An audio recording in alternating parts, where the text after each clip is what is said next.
Hello दोस्तों, Radhe Radhe. Study for UP exam में आप सबका स्वागत है। ये प्राचीन इतिहास की सीरीज चल रही थी, उसका चैप्टर 3 का पार्ट फर्स्ट है महाजनपद काल, जो 600 ईसा पूर्व से 325 ईसा पूर्व तक चलता है। चलिए इसके क्वेश्चन देखते हैं। क्वेश्चन फर्स्ट है, सूची फर्स्ट महाजनपद को सूची सेकंड राजधानी से सुमेलित करना है। तो गांधार की राजधानी थी तक्षशिला, जो अब अफ़गानिस्तान में है। सूरसेन की मथुरा। ऐसे याद रखना, किशन जी का जो फेस था, चेहरा था, सूरज के समान था, और किशन जी का कहाँ निवास स्थान है? मथुरा। तो सूरसेन मथुरा और गांधार तक्षशिला। बस कौशाम्बी, कौशल श्रावस्ती। तो आज लोग कौशल सबसे ज़्यादा कहाँ है लोगों के पास? तो बस्तियों में है। तो कौशल से श्रावस्ती याद रखना, ठीक है। फिर से देख लीजिए, गांधार का हो गया तक्षशिला, सूरसेन का मथुरा, बस का कौशाम्बी और कौशल का श्रावस्ती है। हर एक वंश के किस शासक को कुणिक कहा जाता था? तो अजातशत्रु को कुणिक कहा जाता था। किस शासक ने गंगा एवं सोन नदियों के संगम पर पाटलिपुत्र नामक नगर की स्थापना की? तो पाटलिपुत्र नामक नगर किसने बसाया? उदयन ने पाटलिपुत्र नामक नगर की स्थापना की। शिशुनाग वंश का वह कौन सा शासक था जिसके समय में वैशाली में द्वितीय बौद्ध संगति का आयोजन किया गया और उसे काकवड़ के नाम से भी जाना जाता है? तो इनके समय द्वितीय बौद्ध संगति भी हुई थी और इनको काकवड़ भी के नाम से भी जाना जाता है। तो कालाशोक याद रखना। 323 ईसा पूर्व में सिकंदर की महान मृत्यु कहाँ हुई थी? तो सिकंदर महान की मृत्यु हुई थी बेबीलोन में। सिकंदर महान की मृत्यु बेबीलोन में हुई थी। नेक्स्ट देखते हैं, जस्ट मिनट। सिकंदर महान एवं पोरस अथवा पुरु की सेनाओं ने निम्नलिखित किस नदी के आमने सामने वाले तटों पर पड़ाव डाला था? तो इन दोनों के बीच कहाँ पर युद्ध हो रहा था? झेलम। ये एक दूसरे को झेल रहे थे, इससे याद रखना झेलम के। तो सिकंदर महान और पोरस पुरु की सेनाओं में कहाँ युद्ध हुआ था? झेलम नदी किनारे। किस प्रकार का मेदभांड, जिसको पॉटरी भी कहते हैं, भारत में द्वितीय नगरीकरण अथवा शहरीकरण के प्रारंभ का प्रतीक माना गया है? तो उत्तरी काले पॉलिशकृत बर्तन को द्वितीय नगरीकरण और शहरी नगर की का उसका प्रतीक माना गया है। नेक्स्ट देखते हैं, पाली ग्रंथों में गांव के मुखिया को क्या कहा जाता है? तो जो गांव के मुखिया होते हैं उनको भोजक अथवा ग्राम भोजक कहा जाता है। उज्जैन का प्राचीन नाम था। तो उज्जैन कहाँ है? आपके मध्य प्रदेश में है। और इसको प्राचीन पहले इसको बुलाते थे अवंतिका। उज्जैन को क्या बुलाते हैं? अवंतिका बुलाते थे। नंद वंश का संस्थापक कौन था? नंद वंश एक महान वंश था, तो इससे ध्यान रखना महापद्म नंद। तो नंद वंश का संस्थापक कौन था? महापद्म नंद। ग्रीक अथवा यूनानी लेखकों द्वारा किसे अग्रमीज अथवा जेंडरमीज कहा गया है? तो घनानंद को अग्रमीज और जेंडरमीज भी कहा जाता है। किसको कहा जाता है? घनानंद को। प्राचीन भारत में पहला विदेशी आक्रमण किनके द्वारा किया गया? तो ईरानियों द्वारा पहला विदेशी आक्रमण किया गया था। प्राचीन भारत में दूसरा विदेशी आक्रमण एवं पहला यूरोपीय आक्रमण किनके द्वारा किया गया? तो यूनानियों द्वारा। देखिए, पहला विदेशी आक्रमण पूछा जाए तो ईरानियों द्वारा है, और दूसरा विदेशी आक्रमण पूछा जाए तो वो यूनानियों द्वारा। पहला ईरानी आए, फिर बाद में यूनानियों ने आक्रमण किया था।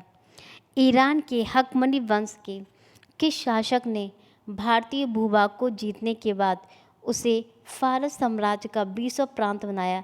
तो डेरियस अथवा दारियो प्रथम को बनाया।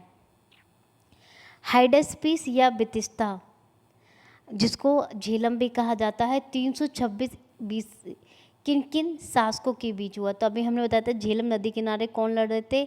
सिकंदर और पोरस के मध्य हुआ था। सिकंदर ने भारत पर कब आक्रमण किया? तो 326 ईसा पूर्व। 326 ईसा पूर्व सिकंदर ने भारत पर आक्रमण किया था। सूची फर्स्ट को सूची सेकंड से सुमेलित करना है। कौन से शासक किस वंश का था? तो बिंबिसार किस वंश का था? हर्यक वंश का था। कालाशोक शिशुनाग वंश का था। महापद्म नंद, हमने कहा था एक नंद वंश है जिसको ये महान था तो इसलिए महापद्म नंद। और बिंदुसार मौर्य वंश का संस्थापक था। नेक्स्ट क्वेश्चन देखते हैं। सूची फर्स्ट को सूची सेकंड के साथ सुमेलित करना है। महाजनपद और उनका आधुनिक क्षेत्र क्या है? तो मगध, मगध का आधुनिक क्षेत्र जो पटना और गया का जिला है वो मगध के अंदर है। बस, बस को क्या है? इलाहाबाद। कौशल, अवध का जो क्षेत्र है वो कौशल वाला है। अवंती मालवा वाला। मगध की प्रथम राजधानी कौन सी थी? तो गिरिव्रज अथवा राजगृह थी। मगध की प्रथम राजधानी कौन सी थी? गिरिव्रज, या उसको राजगृह भी कहते थे। किस शासक द्वारा सर्वप्रथम पाटलिपुत्र के राजधानी के रूप में चयन किया गया? उदयन द्वारा। इसकी स्थापना भी किसने की थी? उदयन। नहीं तो यही तो राजधानी बनेगी। 16 महाजनपदों की सूची उपलब्ध है अंगुत्तर निकाय में, मतलब अंगूर से ध्यान रखना, अंगुत्तर, ठीक है। तो 16 महाजनपदों की सूची उपलब्ध है अंगुत्तर निकाय में। निम्नलिखित में मगध का कौन सा राजा सिकंदर महान के समकालीन था? तो घनानंद सिकंदर महान के समकालीन था। कौन सा राजा था सिकंदर महान के समकालीन? घनानंद। नेक्स्ट देखते हैं, प्रथम मगध साम्राज्य का उत्कर्ष किस सदी में हुआ था? तो कौन सी सदी में होता है? 6ठी सदी ईसा पूर्व में। सिकंदर की भारत में सफलता के निम्न कारण थे। उस वक्त भारत में तब कोई केंद्रीय सत्ता नहीं थी, सही है। उसकी सेना श्रेष्ठ प्रकार की थी, ये भी सही है। उसे देशद्रोही भारतीय शासकों का सहयोग मिला, ये हमेशा से मिलता रहा है। वह एक अच्छा प्रशासक था, तो ये भी ठीक है। तो ये चारों ही चार रीजन थे जो सिकंदर को भारत में सफलता मिली थी। सूची फर्स्ट को सूची सेकंड से कौन से राजा का कौन सा राज्य था? प्रगोत राजा, तो उनका राजा था अवंती। अवंती किसके अंतर्गत था? प्रगोत राजा। उदयन, उदयन वत्स वाला राज्य था उदयन का। प्रसेनजीत, प्रसेनजीत का था कौशल था। और अजात शत्रु का मगध वाला था। दोबारा देख लो, प्रगोत अवंती के अंतर्गत था, उदयन बस के अंतर्गत था, प्रसेनजीत कौशल का था और अजात शत्रु मगध का था। नेक्स्ट देखते हैं, अभिलेखित साक्ष्य से प्रकट होता है कि नंद राजा के आदेश से एक नहर खोदी गई थी। तो कहाँ खोदी गई थी? कलिंग में। तो मगध कहाँ पे खोदी गई? कलिंग में। और कलिंग कहाँ है आपकी? उड़ीसा में। पहला ईरानी शासक जिसने भारत के कुछ भाग को अपने अधीन किया था, तो डेरियस था। मतलब डरता नहीं था इसलिए उसने भारत के कुछ भाग को अपने अधीन कर लिया था। डेरियस से याद रखेंगे। मगध के राजा अजातशत्रु का सदैव किस गणराज्य के साथ युद्ध रहा? तो बज्जी संघ, जिसको वैशाली कहते हैं, उसके साथ हमेशा इनका युद्ध रहा। बज्जी संघ के विरुद्ध मगध राज्य के किस शासक ने प्रथम बार रथमूसल, एक ऐसा रथ था जिसमें गदा जैसा हथियार जुड़ा था, उसको क्या बोलते थे? रथमूसल, तथा महाशिला कंटक, पत्थर फेंकने वाला एक युद्ध यंत्र जिस नामक गुप्त हथियारों का प्रयोग किया था। तो कौन सा किया था? एक तो रथमूसल का किया था, दूसरा महाशिला कंटक का किया था। तो अजातशत्रु ने किया था। नंद वंश का अंतिम सम्राट कौन था? तो घनानंद था।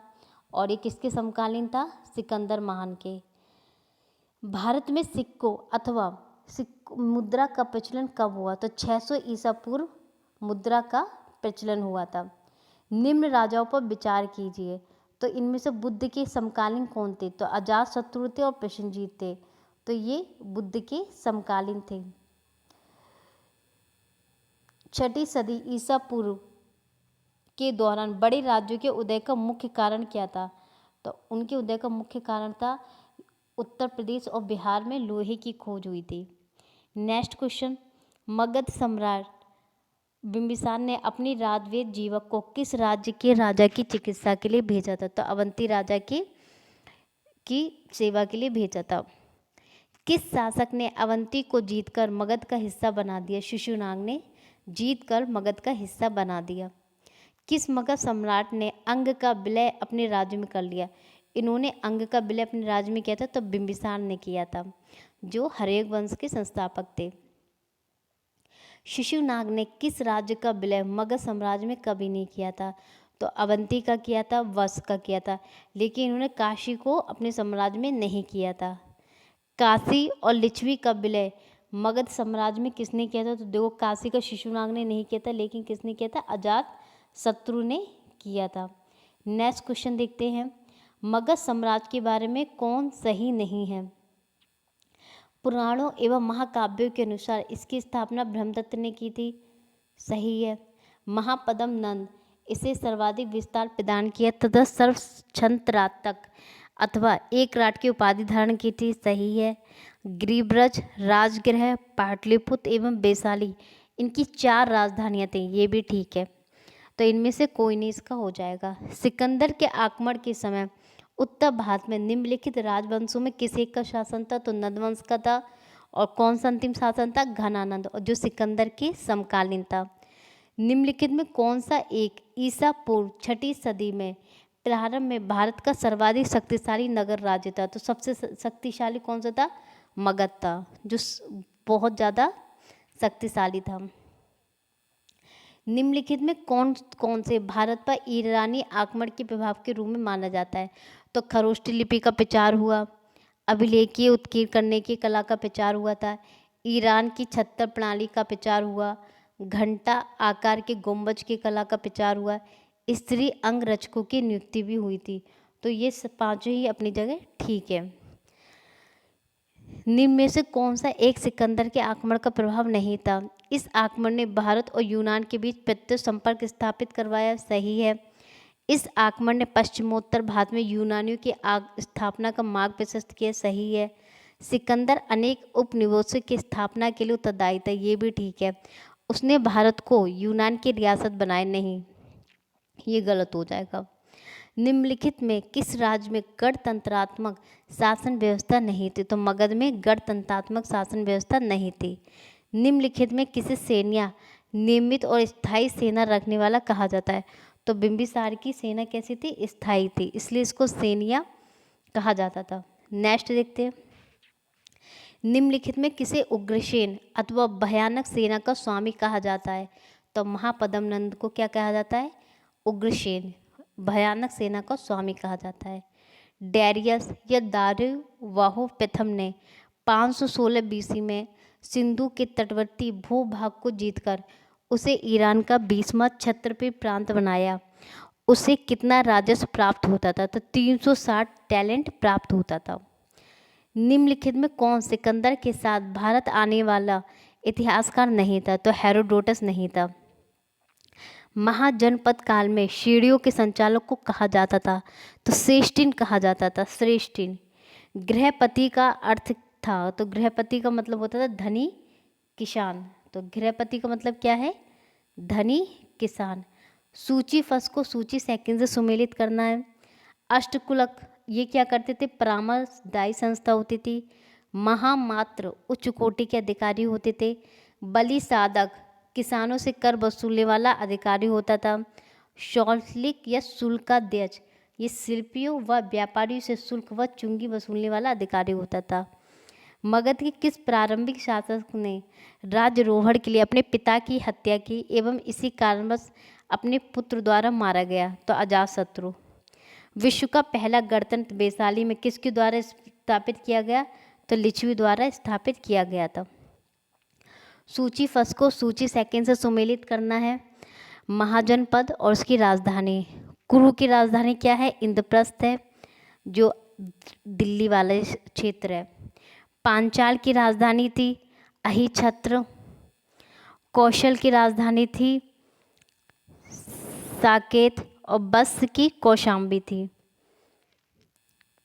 ठीक है, इसको एक बार फिर से देख लेंगे। कुरु की इंद्रप्रस्थ हो गया, पांचाल की अहिछत्र, कौशल की साकेत और बस की कौशाम्बी हो गया।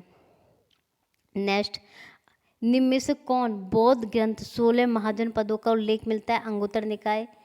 निम्नलिखित में कौन एक मगध साम्राज्य की राजधानी नहीं रही? तो कौशाम्बी कभी मगध सम्राट की राजधानी नहीं रही। तो आपका ये चैप्टर 3 का पार्ट फर्स्ट कंप्लीट हुआ। धन्यवाद। पसंद आए तो उसको लाइक करें और सब्सक्राइब करें।